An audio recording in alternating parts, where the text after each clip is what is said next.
Well, Stan, we'll start with right at the beginning, back at Manchester, where it all began. And it seems to me, at that stage when you got into football, football was more about having a laugh, and then the sudden realisation that perhaps you could make some good money out of it.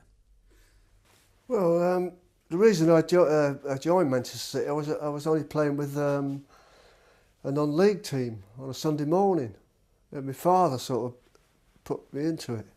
I got by a scout, came along, and I became an apprentice at Man City. And then, well, I was talking to people where I thought, well, they don't get paid for this, do they? This was younger kids, you know what I mean? Brian Kidd was, I played with him quite long in Manchester Boys. But after that, I signed apprentice things, and then I was hanging around with the wrong people, Malcolm Allison said, you know.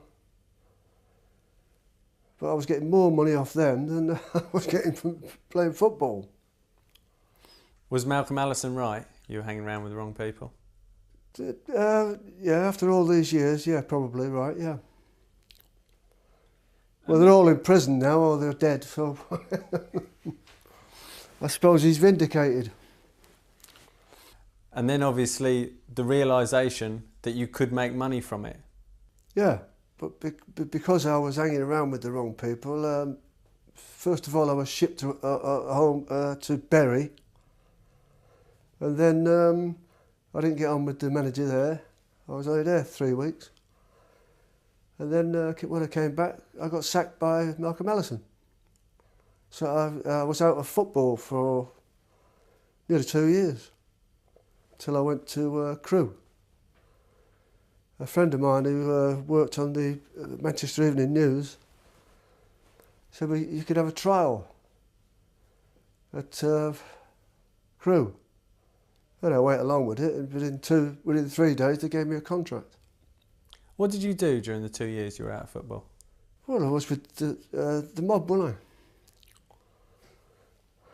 I was still getting more off them than I was getting playing football. QPR was really where it all started to come together for you on the football pitch. They came in for you in September '72. What are your earliest memories of a London club coming in for you? Look, I'd been at Carlisle for nearly 2 years then, and we had a decent side, you know. Held Spurs to a 1-1 draw in the FA Cup. Should have beaten them anyway.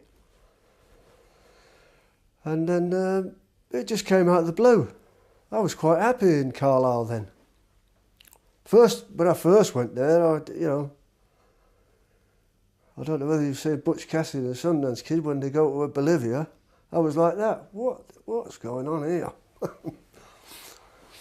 It was only one club, one nightclub.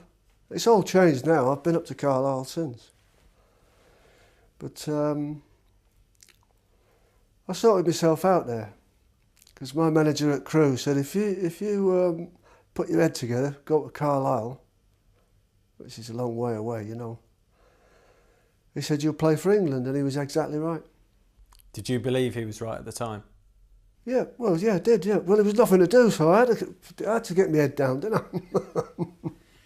And then you came down to London. Obviously, there's plenty of off-field distractions. What attracted you to QPR in London?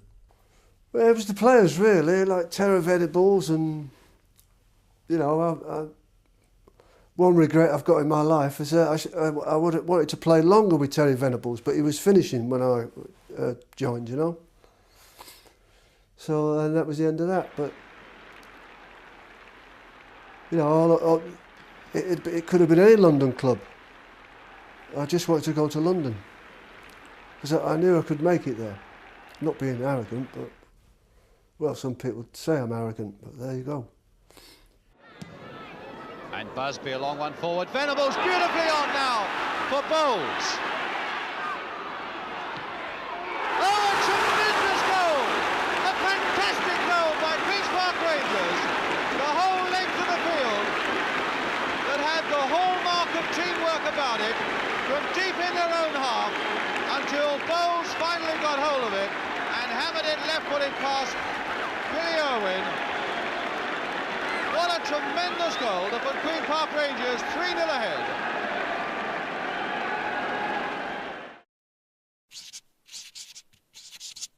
When you arrived at the club, Rodney Marsh had left 6 months earlier, and no one would touch the number 10 shirt. How did it come about? Was it offered to you? Did you request a number 10 shirt? Well, it seemed in the dressing room that nobody wanted to wear it. I said, well, I'll wear it. I said, I've never heard of him. You know, in Manchester, it was all Manchester City, Man United, you know what I mean? I played in a Man City side, 20-odd games, when they won everything with Malcolm Allison. So that I wasn't worried about it. Never been nervous, you know what I mean? Did anyone say to you, you'll be putting extra pressure on yourself here if you grab his 10 shirt? Yeah, a couple of people. Jerry Francis, who was my mate, yeah. I said, I don't care. Best thing I ever done. Did Jerry advise you against taking number 10? Well, a few people said it, yeah. And, you know, a few of the fans. I said, it don't matter to me. Maradona was a 10. Most of the, you know, apart from my favourite, George Best, he didn't wear the number 10. And then your debut, obviously there would have been a lot of expectation that effectively you put on yourself wearing the number 10.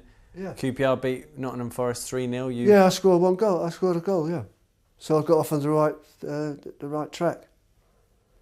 But I wasn't worried. I knew I was at ease from the day one when I joined there. Why? Because of like Jerry Francis, Terry Venables, you know, good players. What do you remember about your debut, that debut? I just remember scoring. It was from a corner. Don Givens took the corner and I headed it in. I remember that. And then you looked at your teammates, and did you feel you'd found your level because you were playing with? Yeah. We didn't have a few years later on, we didn't have the good players like that. But it was still a decent side, yeah. Even now, fans talk about Stan Bowles and Rodney Marsh, compare the two. Yeah, that's the only favour he's done me. Do you think the pair of you are incomparable? Well, I don't get on with him. I mean, the only thing he taught me, the football, don't get me wrong, he was a very good player. The only thing he did, I watched him do a trick on the telly where he tripped himself up in the penalty area. And I picked it up as well. I never told him that, but it'll come out now, won't it? And he had a knack of, there were not many cameras about then, you know what I mean? So I used to trip myself up. Everybody used to do it. Get in the penalty. Even Dave Sexton, when we had a blind inside. If you get in the box, go down. And was it something that you saw Rodney do and thought, I'll bring that into my game? Yeah. I picked up a lot of things like that with people. Puskas with the drag back. Cruyff with the other thing. I just picked things up. And Thomas absolutely streaking out for Rangers. Over the side is Bowles. Has he seen him? He has. He can't miss it, surely. He didn't. What a glorious move out. The scoreline is 3-2 in favour of Rangers now.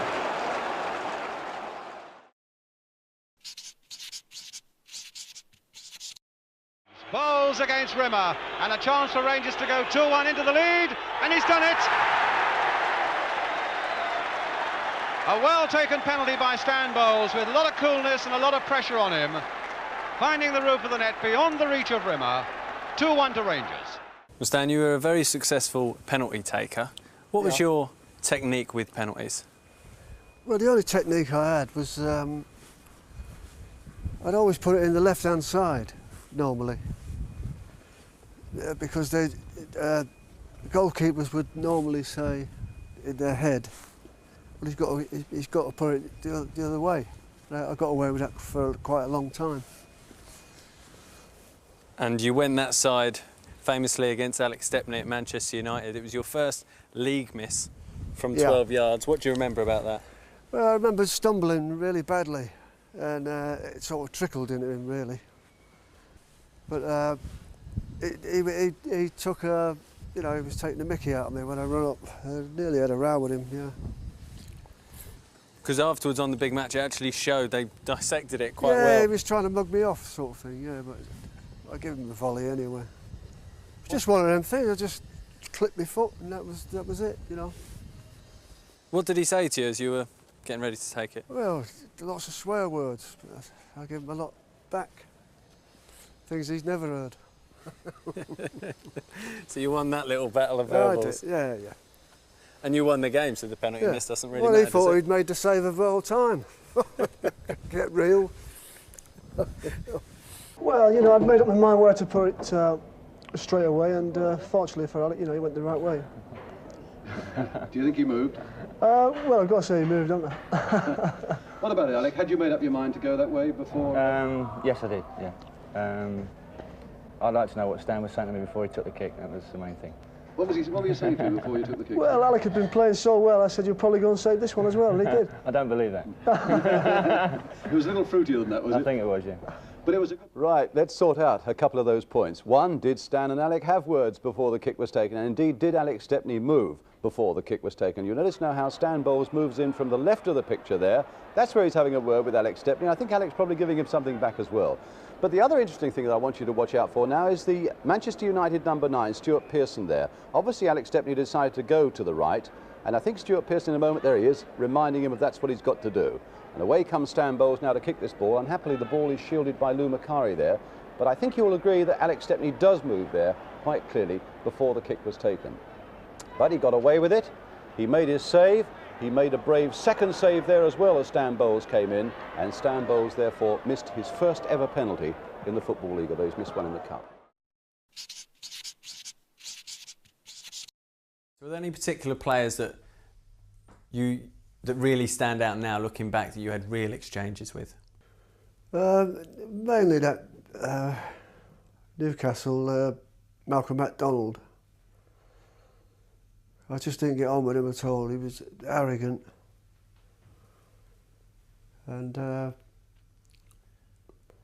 when I scored the goal when we was going for the league, it was in the last minute as well. And they caught the picture with me jumping up. All them Geordies was trying to kill me. But it was about the worst, yeah. I done the Superstars with him. Yeah. And he was canoeing, and he fell, and I looked to laugh at him, and I went under as well. I've still got the lowest record for that Superstars. You didn't take Superstars too seriously, I don't. No, I didn't, no. I was with James Hunt and Kevin Keegan. James Hunt was all right. But he was a good athlete. In the lifting, weightlifting and all that, it was an Aldershot with the army. I said, no mate, I can't do that. I've got a bad back. They was disgusted with me, the army. And on the pitch, it's one of the famous footballing photos. Waiting to defend a corner, you picked up a Sporting Life from the terraces and had a read. Oh, that was Middlesbrough. Middlesbrough, yeah. So someone slung it on, I had a read. And I scored direct from a corner there as well. I can remember putting my finger up, like, test the wind. And it went in. Another argument with the Geordies. And when you had the magazine up and you posed for the photo, you actually... I didn't pose for it, it just happened. It was me and Don Shanks, actually. Somebody just took a picture, obviously. They sit round the pitch then, didn't they? So they just took a picture. And you still had the magazine in your hand when the corner came in? No, I can't be two places at once. No, I was standing near the goal post. It was after that I scored the straight from a corner. I've done that a few times. Do you think that's why the fans, as well as QPR fans, neutral fans, loved you because of that side of you? Yeah, I think so, yeah. Begrudgingly, they always say, oh, you was a good player anyway. Doesn't matter whether it's Scousers. You know, where I come, Manchester and Scousers don't get on at all. But they came round a bit to me.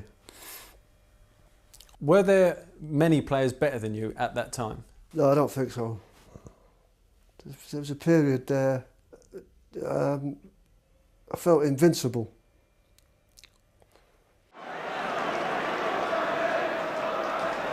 Bowles. Still Bowles. Will this be the fourth? Yes! Stanley Bowles. They're running riot now, Rangers. Carving them up. And away goes Bowles. All neatly over Dorney's head. Good play here by Bowles. And alas for him, for the Rangers fans as well. And he's apologising to them. And there was the occasion when you played at Millwall for QPR, and late on in the game at the Den, the notorious Den, and you missed a chance late on. The fans gave you stick, and you stood there and reminded them that QPR were 1-0 up. It must be very brave to do that. Well, it was. I'll tell you. I can't remember his name. He was a hero there. At a fullback.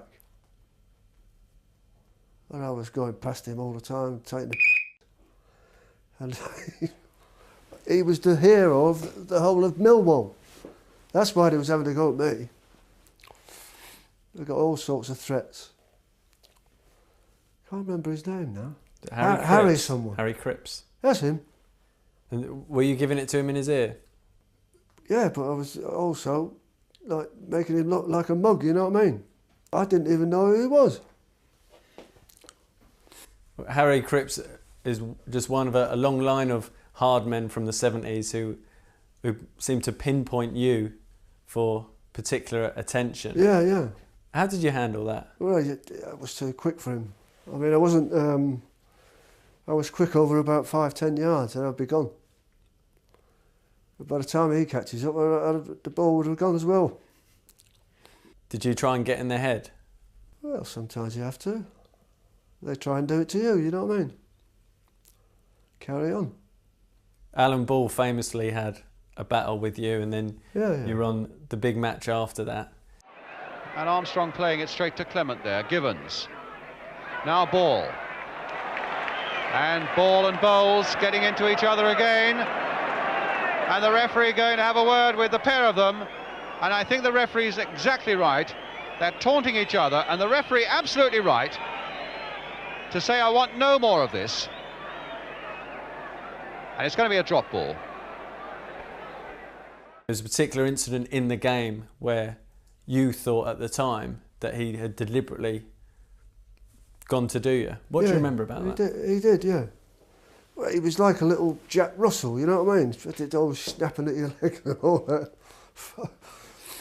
And I used to say, go away, just leave me alone, you midget.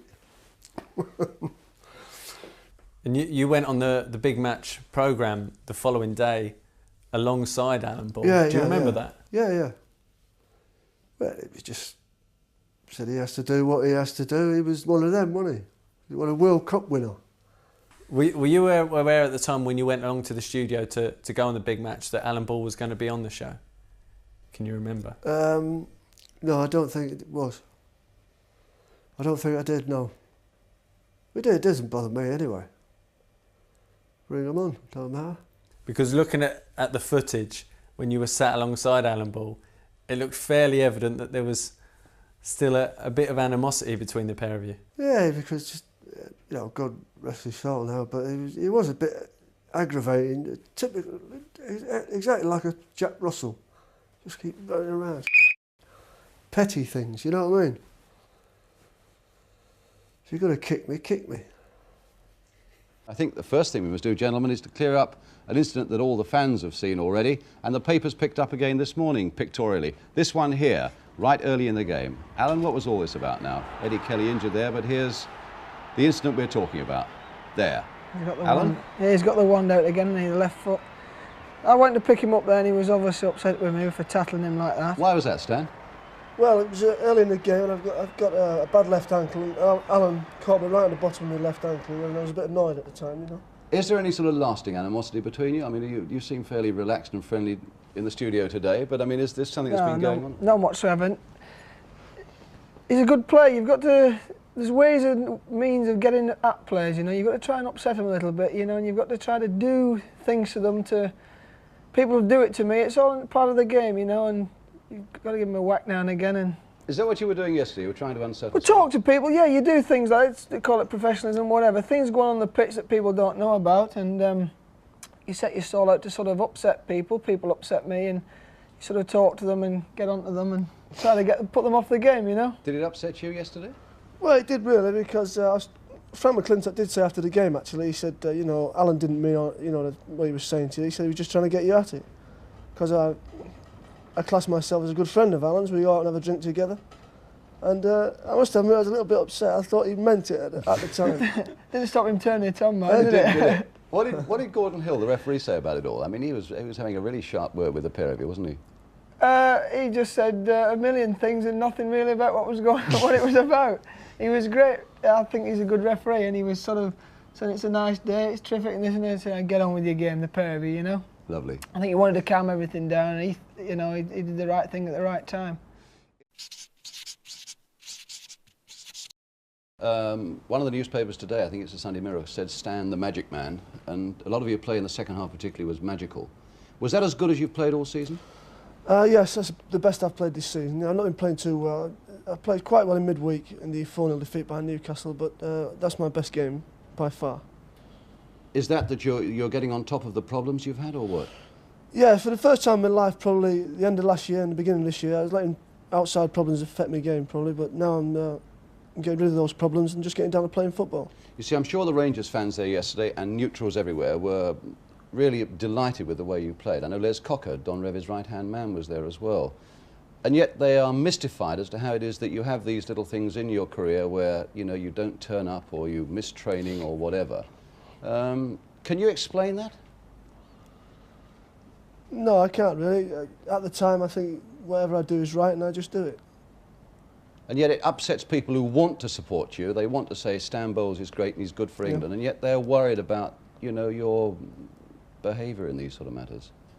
Are you putting this behind you now? Well, I think so, yeah. Only time will tell, obviously, but I think so. On that programme, Brian Moore was asking you about how your football was going, and then he seemed to ask you quite in depth about what was happening off the field. Everybody wanted to know about my private business, you know. Even the papers, the Sun. News of the World, sorry. And they was following me round because I said to them one day at the White City, I said, listen, you follow me anywhere I go, clubs, anything. Within 2 months, they left me alone. Never heard again. That wouldn't have put you off in modern day, because footballers now are celebrities and they are followed everywhere. Yeah, they are, yeah. You give the papers plenty I was followed all the time, but I don't care. Once the game's over, I can do what I want. I told Dave Sexton that. So I used to go in the Springbok next door, and you were supposed to be 2 miles away. I said, listen, Dave, after the game, I said, I could do what I like. He said, oh, I can't talk to you, and that was the end of it. And I still go in there now. Was that the arrangement at the time? After a match, you had to get 2 miles away from the ground. Yeah. You had a little book. I dropped mine down the grid. The Springbok's about 20 yards away, I think. Yeah. Did you enjoy that side mixing with the supporters? Yeah, of course I did. Yeah. I used to get slagged on away games, obviously, because I was a bit leery. I don't worry about the crowd. Join in with them. Did you enjoy that, mixing up with the supporters? Yeah. Yeah, they used to sing Where's Your Wife when I got divorced, and I held the chorus. Carry on, boys. Did that bring the best out of you when you got the banter going with the opposing supporters? Yeah. It's all right. They still remember me. How many players are you going to see out of that Premiership will be remembered 30 odd years later? Not many. Does that mean a lot to you, being remembered? Yeah, of course it does. And Bowles onside. Siddle's come roaring out of his goal. Now what will Bowles do? Onto the left foot he'll hope. No, onto the right foot. That's there. That's two. And that's Bowles.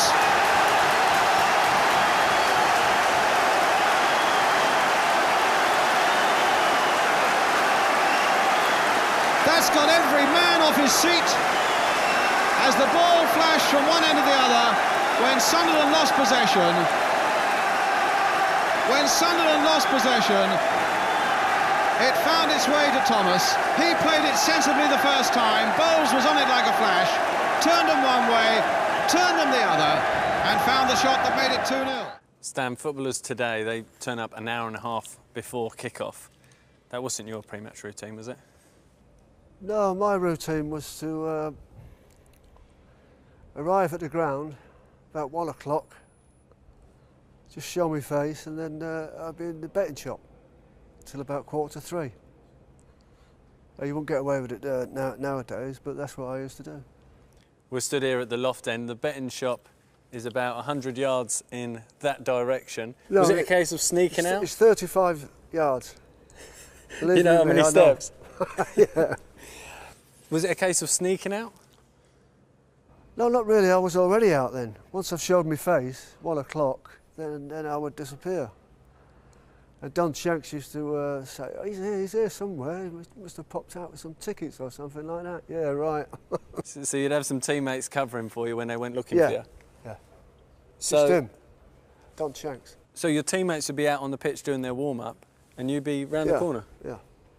I'm guessing all the fans were in the betting shop as well, because it's just round the corner. So. Oh yeah, they got used to it, yeah. Didn't take any notice. As long as you have a good game.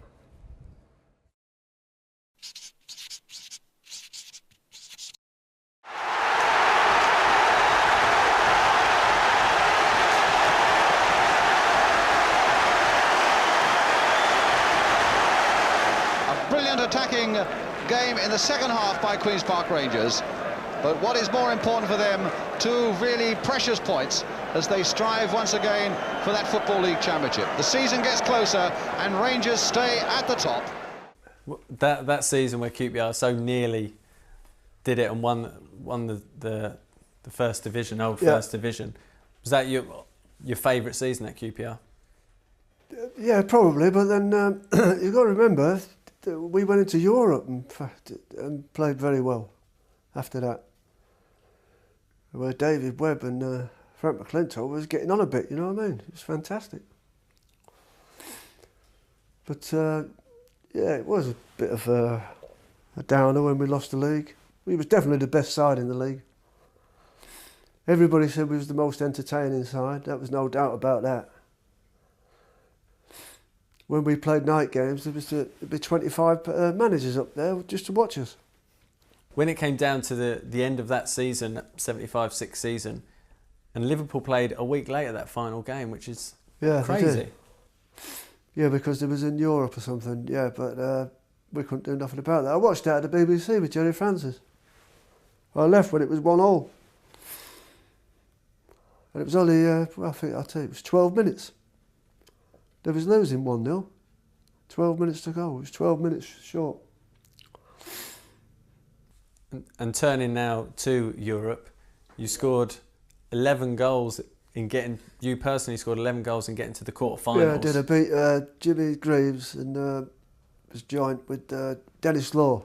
And I broke it here against Cologne. Never forget that, because Dennis Law was my favourite player, apart from George Best. So was your style better suited to European football? Every game's a different game, you know. When I was at Brian Clough, he played me on the left wing to give the ball to John Robinson. I said, I want someone to give me the ball, not him. Did you ever consider going abroad? I could have gone to Hamburg before Kevin Keegan, but Jim Gregory gave me a few grand and said, I don't like the Germans, come round for dinner, I'll give you a few grand. So that was the end of that one. That's true. White's Hotel it was, a meeting. I was there, but Jim wasn't there. He said, don't worry about them. Come over there, son. I'll give you a few grand. And one of the biggest matches of that European campaign was against AEK Athens out in Greece. Yeah. Where the game unfortunately turned against QPR. What do you remember about that match? Because the atmosphere was something else. Yeah, it was, but I mean, we beat them 3-0 here, and then they beat us 3-0 over there. But some of the players, who'll be nameless for the time being, they didn't want to take penalties. You know, poor old David Webb, well, he's about 16 stone, he could hardly run up to kick the ball. And he missed the vital one. And that was it. Nobody blamed anybody, that was it. And before it got to penalties, the fans were throwing things at you, weren't they? Yeah, all big lumps of fruit, whatever there was, I don't know. I'd never seen things like that. They were about that big. They must have just made them for that game. Was that the most intimidating atmosphere you've played in? It may have been for the other players, not for me. Again, what can the crowd do? Nothing. And of course it went down to penalties. Yeah. And I suppose at that point the manager comes on and is looking for his 5 to take. Yeah. And it was the 5 obvious ones, but at least 2 of them dropped out. I won't mention her name. Don Givens was one. And did they openly say, I can't handle this? Was it? He took his boots off. So he ain't got to take a penalty with his socks on, eh? And you went up, took the first one and scored it. No nerves? No. That's the way it went. It seems you struggle to understand the even idea of being nervous on a football pitch. Yeah. No. It was better for me being out there instead of all these gangsters looking for their money. The bookmakers. Did you feel safe on the pitch? Yeah, 90 minutes relief. They couldn't do anything to you in front of 25,000. No.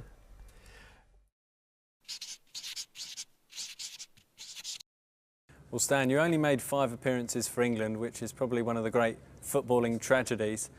But I understand there was a boot deal to be made, and rather than make 1 boot deal, you made 2. Yeah, well, I was roomed up with Mick Shannon, who was contracted to Adidas, and I was contracted to Gola. So they came round in the morning. I took 200 quid off them, and I took 350 off the Adidas man. So what I'd done in the game, I think it was Holland, I painted the logo out on the Gola one. But it started raining and then it washed away, so they spotted it on, obviously the match was televised, you know. And needless to say, I don't work for any of them now. Well, I didn't work for anybody from that day. Where were you when you were painting your boot? In the room. Sat in the hotel room Mick. painting your boot? Yeah, Mick was laughing his head off, Mick Shannon, yeah. But he wouldn't have done the same thing, yeah. Let's have a look now at some of the best work of Stan Bowles for Queen's Park Rangers against Coventry yesterday. Here's Givens playing a ball into Stan. Stan controls it and turns, and you watch him take it directly at the defender and go by on the right-hand side. Here's Stan, and he gets close in and gets his shot in on his right foot, and Glazer makes a very good save at the near post. Here's Thomas here. Thomas chips the ball up to him, and you watch Stan come off, and he controls it neatly on his chest, takes the ball away from the defenders, takes it towards the touchline, shields the ball, and just lays a nice little neat ball back to Dave Thomas. He's a beautiful passer of the ball when he's got a bit of time on his hands, isn't he? Yeah, this is an excellent thing about him. Here's another situation. This is Terry Venables, just knocks a little ball into him. You watch Stan here now play it on his left foot. Looks up and plays it with the outside of his left foot. Any other player would have played that with their right foot, but not Stan. He loves his old left foot, and he knocks a good ball out to Clements there. This is a goal, this is from the corner. You watch Mickey Leach make a run to the near post. He leaves the ball for Givens. Givens tries to play it. It goes past the Coventry defender, and there's Stan on his old near post, on the far post there, and just whacks it in with his right foot. That's a good thing about Stan. It doesn't matter which foot he comes to, he'll whack him. But he loves his left foot. He's really got a great left foot. Must be so frustrating for you, seeing all those skills now. Well, I've always known that he could play, and when Ian McFarlane rang me and asked me about him when he was at Carlisle, I told him to go and buy him. And Ian was a very good friend of mine. I wouldn't have told him to go and buy him if he couldn't play. No. Have you seen much of Stan since those bust-up days at Main Road? Actually, I only saw him when we came down to play at Queen's Park Rangers. I only saw him for a few minutes. He came in the dressing room when we played in the testimonial match. But I've never really had time to speak to him. I'd hoped he might give you a bottle of champagne. He was threatening to do that, wasn't he? Yes, he said he'd give me a bottle of champagne, and I was hoping he was going to come in today, but I don't think he likes the television much. No, this is true. He had the bottle of champagne with him, but after the game yesterday, he was a bit nervous about coming here and appearing in front of the cameras, and I think that's why he's not with us this morning, Mark. I tell you, he's not nervous at First Division football, which I suppose is the main thing, That's Gordon. it. When I was on my game, I was arrogant, you know. Take the mickey, you know. That's why I didn't get on with England. Because, you know, when I was playing people like Liverpool and all that, I was taking the out of them. And they didn't like it, so they didn't really speak to me when I was on the England squads. The likes of Emlyn Hughes, Phil Thompson were Yeah, in and all around that England mob, at yeah. the time. Yeah, Didn't yeah. do you any favours? No. Does that affect you now, looking back? You only won 5 caps. No, not really. Basically, well, I walked out on England when Joe Mercer was the manager. It was with Malcolm Allison. And I walked out on him because he took me off at half time. I can't remember it again. I think it was Holland. I think. Yeah. What was the reason he gave you for taking you off so early? Well, I heard him telling the Leeds coach, I can't remember his name now, he's died. And I heard him take him off in 5 minutes, that was it. So, effectively, I was barred for four years. They don't actually bar you, the FA. They just don't allow you to pick you. So did you go and confront Joe Mercer when you heard what he said? Yeah. What did you say to him? Well, I was on 5 minutes and he pulled me off in the second half. Frank Worthington went on. Did you stay in the stadium? No. If you could go back, you wouldn't change that? No, I wouldn't, no. I walked out of Notts Forest to do a European Cup final. Not a lot of people know that. You know, people think I only play for QPR, which is good. You know, lots of people don't think I've even played for other teams. And do you feel that Joe Mercer's reasons behind taking you off, did that stem back to the early days at Manchester City? Yeah. It was aggravating me all the time about going around with the Quality Street gang. That's what they were called. And that was it. I thought I was out of football, but you know, I had a lucky break. I wound up playing 17 years. You've spoken about Stan Bowles, and it was a brilliant goal. Brian, you particularly enjoyed Absolutely this one. brilliant. It's a case of too many cooks spoiling the broth as far as Chelsea's concerned. Webb eventually pushes the ball out, and Stan Bowles with this beautiful action of his. You can see his arm, you can see the follow-through, and the left foot, and he literally rifles it into the back of the net. Such a tiny gap as well. Oh, beautiful goal. Absolutely beautiful goal. Brian Clough, obviously, is a manager you went on to play for and eventually fall out with. Yeah. And you walked out just before the European Cup final. Yeah. What caused that walkout? Well, because he left me out of the team. John Robertson was my best mate there. And he knew very well that I wanted to play in his testimonial, and he left me out. So I went over to the pub and then rang somebody up from London and I said, come on, I'm going. He said, you can't do that. I said, well, that's it, I'm going. Finished. And I didn't, he never spoke to me ever again after that. I had to train with the kids. I said, okay, I was getting a good wage there, you know what I mean? Brian Clough was often on the big match. Did your paths ever cross in the studio? Did you ever meet? No. He would, I went to the PFA, it was a few years ago now, to the dinner. and all the photographers wanted to take the pictures of me and him. He had a stick then, felt like kicking it off him. I got offered a few quid for the picture, and he wouldn't have it. He wouldn't do it. I said, oh, of course, yeah. He wouldn't have it. He wouldn't have it done. Never spoke to me ever again.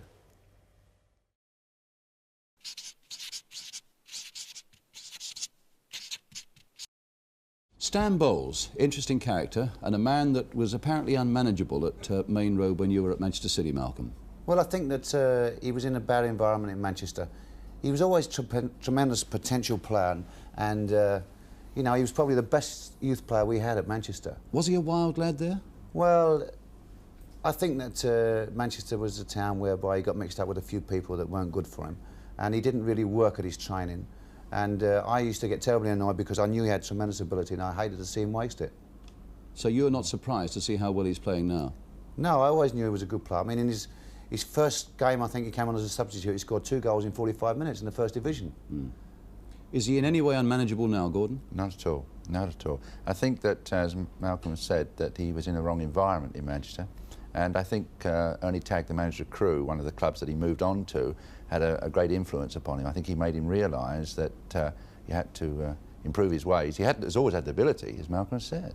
Mm. And no, he's tremendous for us, tremendous. Were you difficult to manage? Not really. I don't think so. But maybe in the younger days, Manchester City, yeah. I can see that now, because most of them are in prison now or dead. But no, I don't think it was that. I was easy going. A bit laid back, not too much, I suppose. That's probably what it was.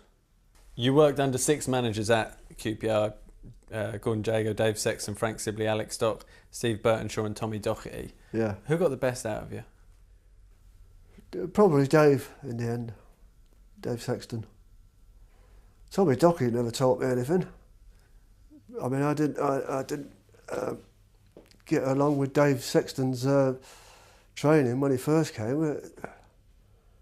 Like twice a week, we'd have no balls. So what's that all about? I'm not having this. Like shadow thing, you know? I said, no, I'm not into that. Call you when we get the balls out. Looking back to that time, the 70s in particular, how different was it then compared with modern day football? Well, it was as good. It's just a bit quicker now, the Premiership. You're not telling me that George Best couldn't play in the Premiership. You must be joking. Any of us could have, or any of the good players anyway. Charlie George, you know, people like that. Alan Hudson.